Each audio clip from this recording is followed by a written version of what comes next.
teorija, tā viņam uzbūvēt pēc tā paša principa kā kvanta elektrodinamika. Un tā ir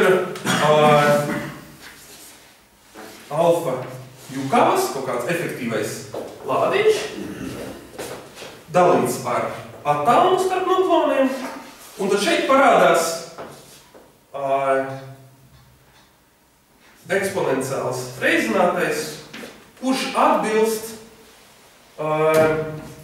pi-mezona Comptona viļņa garumam. Tātad, pateicoties tam, ka pi-mezonam ir miera masa, tas ir bozonu lauks ar galīgu kvanta masu, šī zemākas kārtas diagramma atbilst mierības enerģija, kura eksponenciāli dilst pie attālumiem, kas pārsniedz šī kvanta miera masu. Da jums ir lielisks praktisks uzdevums katram no pi-mezona miera masas. Varam paņemt šo te Comptona viļņa garuma izteiksme. Šeit ir jāieliek mezona miera masa, kas ir 140 megaelektronvoltu uz C kvadrātu. Un jūs varat sarēķināt kodola spēku darbības rādījusu. Jo pie attālumiem, kas ir 2, 3, 4 reizes lielāki par šo, kodola spēku var sniegt. Tāpēc arī tiklīdz mēs izraujam protonu vai neutronu ārā no kodola, viņš praktiski katram miera. Un savukārt šī efektīvā lauka miedarbība ir tā galvenā komponenta kodola spēka. Pievilkšanās caur pi-mezonu lauku. Ar virtuāliem pi-mezoniem apmainoties. Ja? Tad tas ir tas analogs elektromagnetismā ir dipola miedarbība. Jūs paņēmiet, divus argona atomus. Pie lieliem atomiem praktiski nemiedarbība, bet tomēr vienu otrā jūs tā kā iespiest nevar. Ja? Jums ir Van der Waals miedarbība, piemēram. Ja? Kāda ir izcels Van der Waals miedarbība? Kombinēja standarta modeli likt, jā? Kaut kā nav dzirdēts. Kāda ir izcels Van der Waals miedarbība?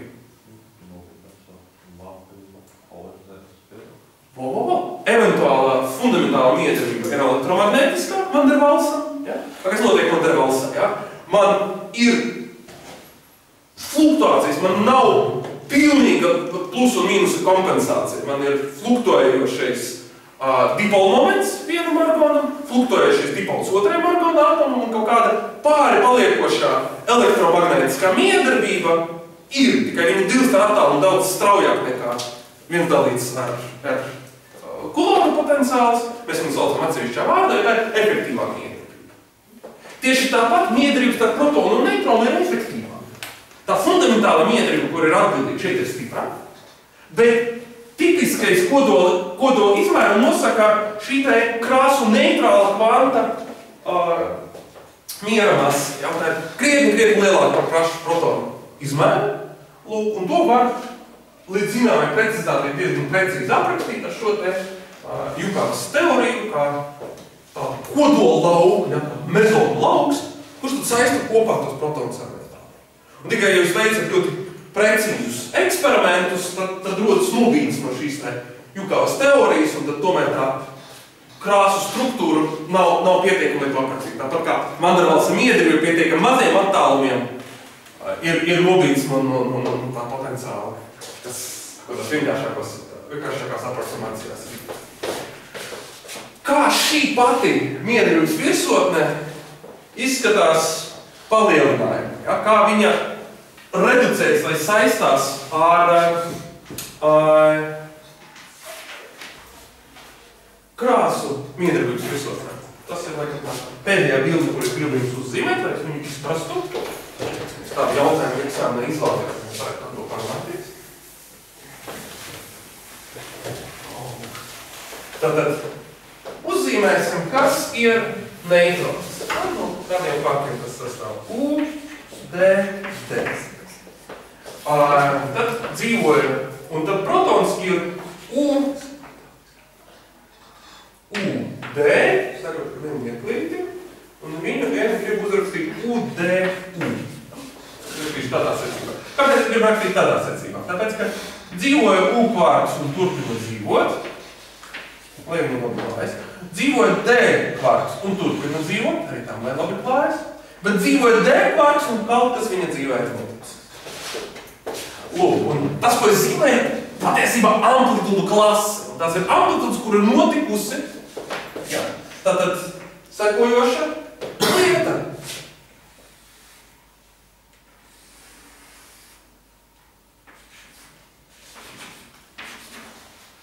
Kas šis ir par zvēru? Atkarīgs no tā, kur es to virsotni virzīšu. Jā, ja es viņu virzu pa labi, jā, ja tas...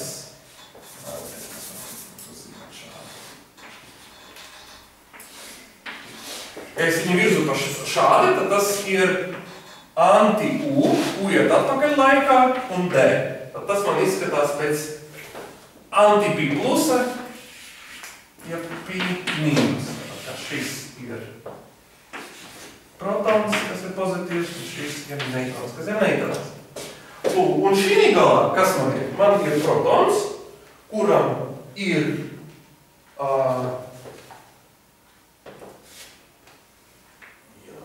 tā, tas U uz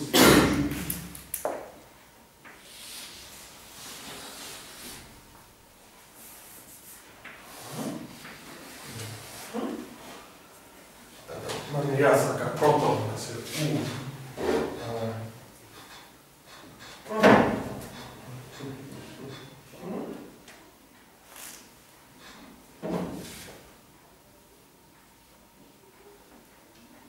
Jā, un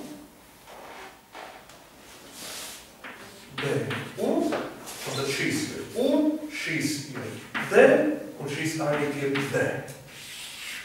Šīs ir neitrons, un šīs ir protons. Nu, redziet, pat ja mēs nemākam rakstīt precīzi matemātiku apakšā, tās Feynman diagrammas varbūt visai uzskatāmas. Ja? Un tad šīs te virsotnes efektīvās tipiski, tā būtu elementārā virsotne Jukavas teorijā. Ja? Lūk, un šī būtu viņi atbilstoši saistītā. Ja? Tā kā kodola mērogos mēs to tajā saskatām apmaiņā vienu virtuālu pirmai zonu, skan šausmīgi nesaprotam. Jā, bet mums ir jāsaprot, ka tas ir diagrammu valodā aprakstītais pievilkšanās likums, kurš ir saistīts ar noteiktu lauku. Tas noteiktais lauks ir pirmai zonu lauku. Bet viņa ir kvarku struktūra, kur ir salāgota, kur sapas ar kvarku, ar nuklonu kvarku struktūru. Nu tā, jā, un te jūs redzat, ka tā kā tas process ir virtuāls vai Pi mīnus mezons ir aizgājis no neitrona uz protonu, jeb Pi plus mezons aizgājis no protona uz neitronu, tie ir ekvivalenti procesi. Ja? Tie laika momenti nav nofiksēti pēc viņiem, kā tiek summēts. Tādēļ arī tā. Ko vairāk pasvītrot, tas ir virtuāli. Bet šis ir reāls process. Ja? Divi nukloni iekšā, divi nukloni ārā. Bet tam noteikta amplitūda. To mums var sarēt. Pārbaudīt, vai tā atbilst tā miedarbības spēku. Un, kad jūs runājat profesoru Auziņu viņu kursā par kodolmieru, par pilienu modeli, tur tas tūdarbīgais spēks, šis ir tas Jukavas spēks. Protams, neviens nav atcēlis kulona miedarbība, ja, teiksim, protonu ar protonu ir gan kulona miedarbība, gan šī te stiprā. Tad viņa darbojas. Nu, lūk. Jā, kādi vēl varbūt jautājumi, tad mēs līdz lekcijas vēl nostrādājam. Jā, lūdzu. Kur tad ņemas tas D dailiņā? Tur saistīti ir U dailiņā, kur ir D. Kur ir tā? Par kuru D tev ir jautājumi?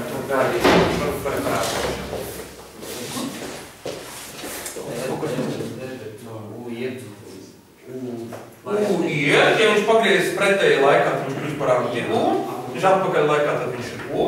Jā, viņš ir šeit. Bet kāpēc viņš vienības? Šis D, šeit ir tas D, iet, šis ir tas D, šeit viņš ir šitais aiziet uz šeit, bet šitais ir parādīt. Tieši tāpat es viņu varēju uzzīmēt šādā te veidā. Tad es to sauktu par, šo es sauktu par U, šo es sauktu par D. Un šis te kopā būtu I plus Z3. Un tā, kā es viņus sagriežu laikās. Tur apakšā ir ļoti skaistumos, precīzi matemātiska struktūra. Tas ir tāda ļoti intuitīva ilustrācija. Ja? Vai paskaidrot to saistību, kā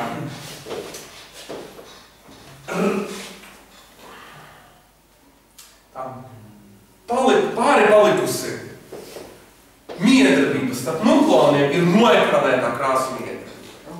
Tad kā pāri palikusi miedarbība starp neitrāliem atomiem ir noekranētā elektromagnētiskā. Tas ir arī viss. Pārējais ir detaļas un komplikācijas šeit ir ainē.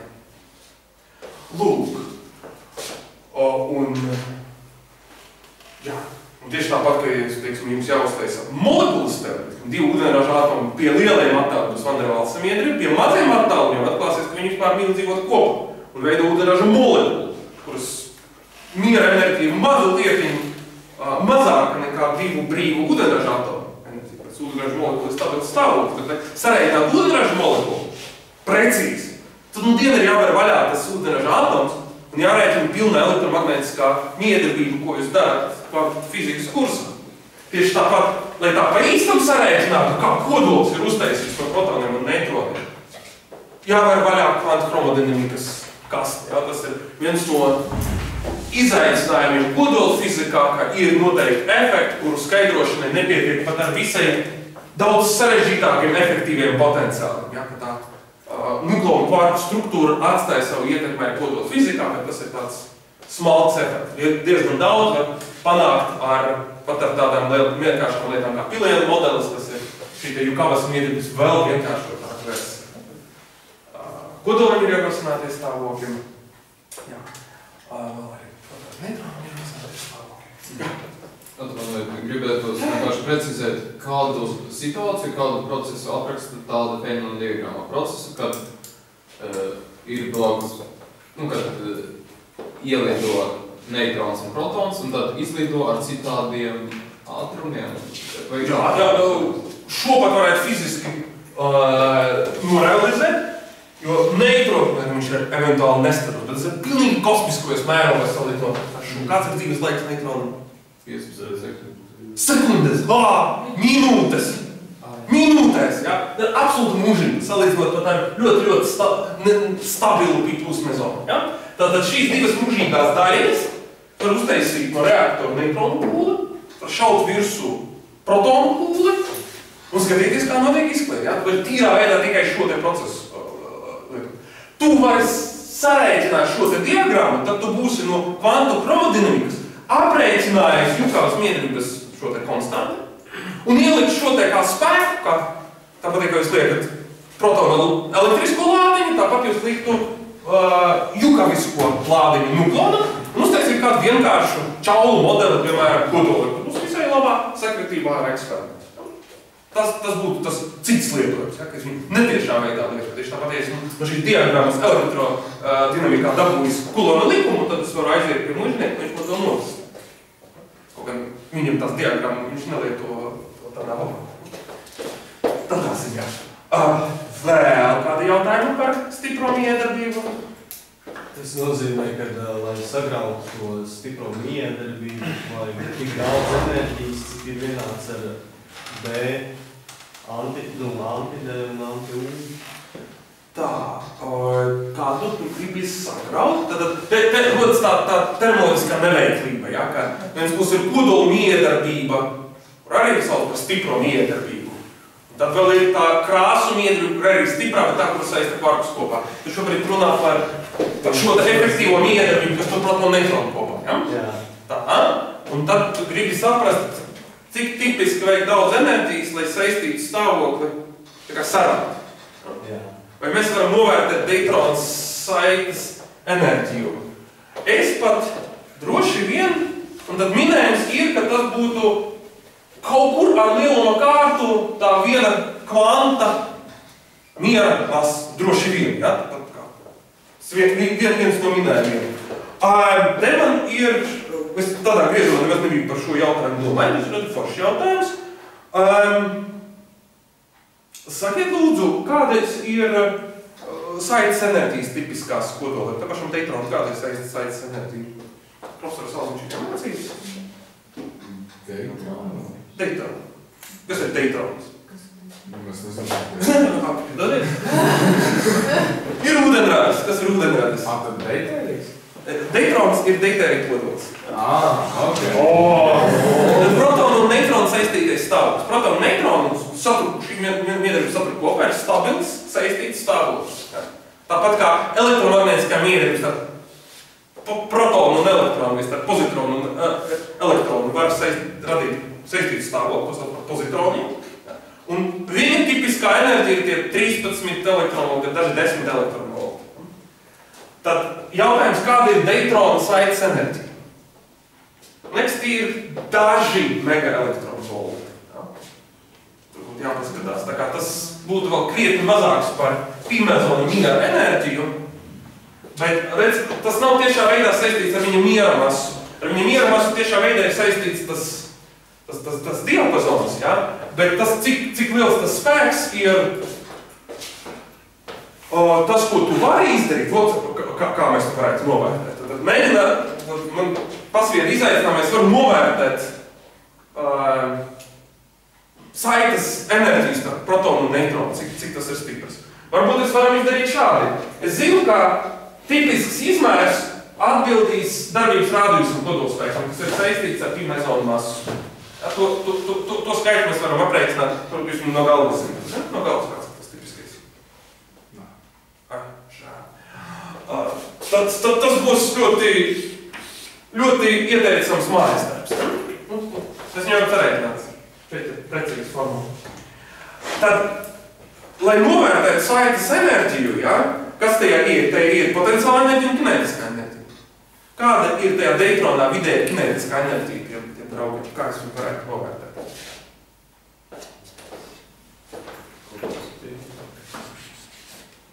Kas ir kinētiskā enerģija? Vai kvadrātā uz pusē?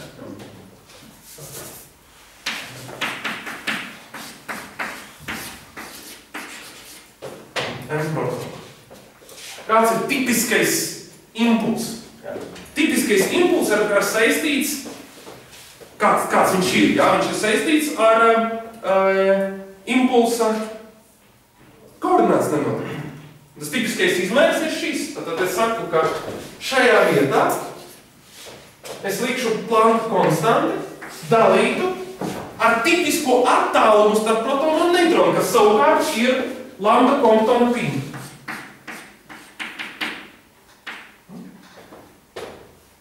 Tas būtu m pi c kvadrāts. Ja? Tātad man sanāk pēc šī novērtējuma, kā tipiskā saites enerģija Deitrona būtu Planka konstanta kvadrātā, pīmezona masa kvadrātā, reiz c kvadrātā, dalīta ar divām protonu masām. Ir ļoti interesanti, vai šī hipotēze ir pareizs, tas rūpīgs novērtējums ir pareizs.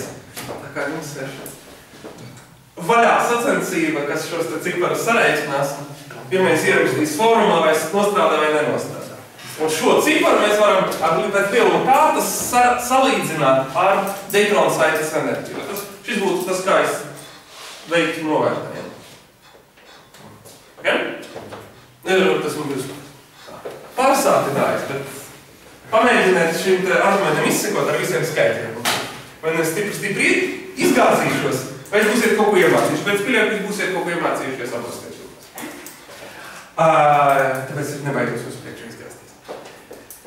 Vēl jautājumi, ierosinājumi. Tātad ļoti droši, ja jums pilnīgi jaunas sadaļas jāpieslēdz jūsu smadzenēs. Ļoti aktīvs darbs. Paēdiet labas pusdienas, jā, pēc šīs lekcijas. Pietiekami daudz cukura, jā, lai mūsu smadzenes varētu būvēt saites starp neironiem, jā. Katram tas saslēdz ar to, ko jūs jau zināt, tam ir kaut kā savādāk. Uzdodiet man vēl kādu jautājumu, pirms es vēršu vaļā neitronu un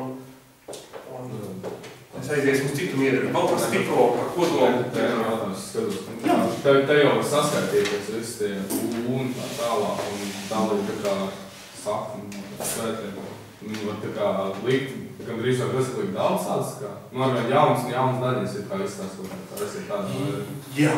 ka kačā iekšā enerģija un ir. Exactly! Tikai kačā enerģija un ir, un vēsturiski bijis taisni otrādi. Kačā iekšā enerģija, un tā 50 gadiem bija vienkārši totāla krīze. Man jums ir jāatrod, Stevena Weinberga bija ļoti skaists raksts, kas to vēsturi stāstījis, ja, ka motivēt ar Manhattanas projektu Berkeley, kur Lorentz laboratorija izbūvēja, es nebeidos, tas bija Betatrons, ja, kur sākā ar vien lielākām enerģijām skatīties, ko vēl var ierosināt. Un mūžšākām daļām. Ja? Un kamēr nezināja vispār to pamatstruktūru, tad, labi, ir tie protoni, neitroni un jukāvas daļas. Un tad panesās K-mezoni, eta-mezoni, tad vesels laiņums ar barioniem. Un tie parādās kā izteiktas rezonances jūsu izkliedes šķērsgriezumos, tik līdz pietiekama enerģija jaunas daļas radīšana ir beigā rezonances. Un baigā zupa, un pilnīgs bija, zināms, haoss, ja, un tad tā kvarku struktūra, tās stiprās miedrības struktūra bija pirmā atslēga, kas pagriezās. Ja. Sev laikam jums esmu lielies, ka man zinātniskais vectēvs, jā, zinātniskais vectēvs bija viens no kvarku hipotēzes autoriem. Viņš Nobel prēmiju nedabūja, bet Nobel prēmiju dabūja vectēvs jau par vāju miedrību. Tā ir gadījums, jā. Savukārt man zinātniskajam tēvam disertācijas tēma bija par pārības nesaglabāšanos kā mezonos. Jo ap to laiku viņi mācījušies priekšējās frontes jautājumi, ja? Teorētiskajā fizikā. Tātad, jā, tieši tā ir tā situācija. Tas ir milzīgs sasniegums, ka viņš visu to zoodārbu ir sakārtojis. Ja? Ar dažiem visai vienkāršiem elementiem. Un puses viņš ir sarežģīts, otrs puses tas ir fantastisks sasniegums. Lūk, un paskatieties tagad uzmanīgi, ja jau pievērš man uzmanību šeit par tabulī. Tie ir sākot ar zemākām enerģijām, ja? Un ar ko viss šīs daļas atšķiras, teiksim, barioniem, tur ir citādāki kvarki. Tad vēl neviena daļiņa neparādās tieši tas pats kvarku sastāvs. Bet ir iespējams, viņas parādās it kā atsevišķas daļiņas, kā rezonans par ļoti lielām enerģijām, kas būtu tā kā UUD ar zvaigžņu, ar tādu pašu kvarku struktūru kā neitrons. Bet miera masu daudz lielāku nekā neitrona miera masa. Kā es domāju, kas tas par zvēru?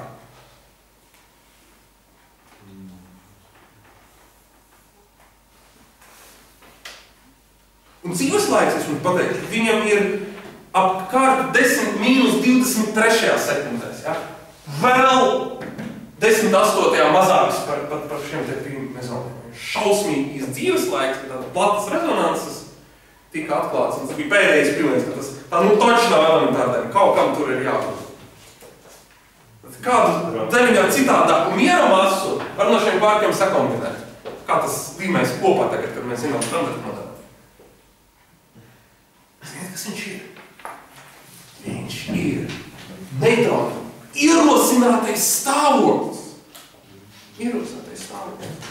Cilvēki ir ūdeņraža atomam pamatstāvoklis. Un ierosinātajiem ūdeņraža atomam. Ja? Ja mēs ierosinām ūdeņraža atomu, kamēr viņš dzīvo, mēs varam runāt par viņu kā par stabilu daļu. Ierosinātais ūdeņraža atoms. Kāda ir viņa miera masa salīdzinot ar neierosinātu ūdeņraža atomu miera masu? Lielāka par cik par to enerģiju, ko mēs esam ierosinājuši. Silta deikanta ir smagāka par augstu. Bet paliekot pie ūdeņraža atoma. Bet tā izmaiņa ir tipiska miedarbības enerģija elektromagnētiskajai miedarbībai. Daytonā mēs mēģinājām tos dažus megaelektrovoltus novērtēt tipisko miedarbības enerģiju kodoli. Ja? Kodola enerģija. Lūk, tie ir daži megaelektrovolti. Šeit vajag jau gigaelektrovoltus, bet tas ir ierosināts nuklona stāvoklis. Tas ir nākamā stabilā orbitāla tiem kvarkiem, kā ar krāsu spēku un ar visu to kvarku glonu medus pilienu, kur viņi ir, kādā viņi var izkārtoties. Tas ir nākamais ierosinātais stāvoklis šiem tēm nukloniem. Ja? Protams, ka viņš sabrūk momentāli, stiprajā kanālā sabrūk par pašu zemāko orbitālo kombināciju tiem 3 kvarkiem nemainot viņu garšu, nemainot neko citu, pat neprasa valents kvarka deviņas antidēļas pārējiem. Ja? Tātad ir vesela 9 klasa, ko sauc par rezonansēm, kuriem ir dzīves laika vairāk 10 minūtes 24, kuri ir zemo enerģiju barionu ierosinātie stāvokļi. Ja? Un tad, protams, cita iespēja, ne tik eksotiska un ne pie samērā nelielām enerģijām, kāda jums ir kombinēt citādākas garšas kvarkus, jo kā atklājies, un D nav vienīgie kvarki, vēl ir S kvarks, C kvarks, kur ir smagāki, viņi dod smagākus barionus, un viss šis zoodārs būtu stabils, ja ne vājām iedarbība. Vājām iedarbība ļauj smagākam kvarkam tapt par vieglāku, un ja vien ir tāda tacība, tad viņi eventuāli tiks aizies, un viss sabrūks līdz visvieglākajām daļiņām, kuras nevar būt vēl vieglākas, pateicoties striktiem saglabāšanas. Okay? Lūk, un šī tēma aizved kā reiz pie punkta, ar kuru es gribu šodien noslēgt, un tas būtu tas, pie kā mēs varam pēdējā lekcijā ieslēgties. Un tad būs punkts par, kā reiz par to miedarbību, ja, kura lauž garšas simetriju un eventuāli visu šo skaistumu sabrucina un noviet līdz tādai gana vienkāršai garlaicīgai. Pasaka būtu pavisam garlaicīga, ja vien viņas efekts nebūtu samērojams ar viņu kādas miedarbību. Tas, par ko es runāju, ir vājā miedarbība. Ja? Ir vājā miedarbība. Jāmācās viss, kas attiecas uz šo. Atstāšu šo te diagrammu, ilgies viņas zīmēs, tagad es centīšos uzzīmēt vēl vienu.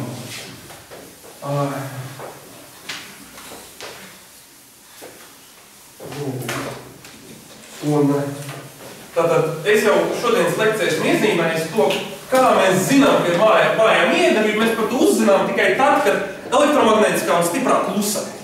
Kad noteikti saglabāšanas likumi, garšas saglabāšanas likums, barionu skaita saglabāšanas likums, elektriskā lādiņa saglabāšanas likums, neļauj notikt procesiem caur stipro vai elektromagnētisko amplitūdu. Bet izrādās, ka ir vēl kaut kādas amplitūdas, kuras šādiem lēniem, viņš ir ļoti maziņš, ļoti lēniem procesiem ļauj notikt. Maza amplitūda nozīmē lēnu procesu un vāja miedarbības spēku. Kā spēku vāja miedarbību praktiski nevienā kontekstā tas neparādās, izņemot, es vēl pastāstīšu, bet visbiežāk viņš parādās kā noteiktos sabrukuma procesos. Tas prominentākais sabrukuma process, mēs jau esam viņam ļoti tūši. Ja?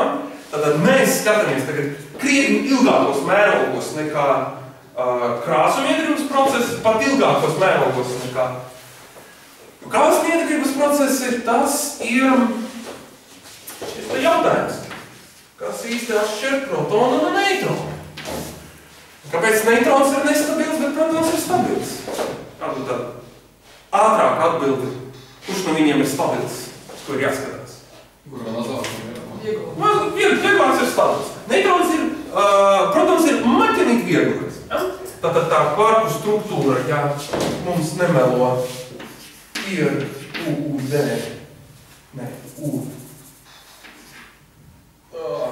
UDD un UUD. Lūk, un šeit ir tā miera masu atšķirība, kas ir, jūs varat no tabulas izsecināt, 1,3 mega elektronvoltus. Tā kā neitrona cerības darīt savu galu, neitrons ir ar suicidālām tirksmēm un vēlas darīt savu galu. Viņa rīcībā ir 1,3 enerģijas, kas jādod citiem laukiem, tad viņš var pārtakt par protonu. Protams, viņa pašnāvības ierocim jābūt tādam, kas spēj D-kvarku pārvest par U-kvarku. Lūk, un tāda ir tikai vāja miedarbība.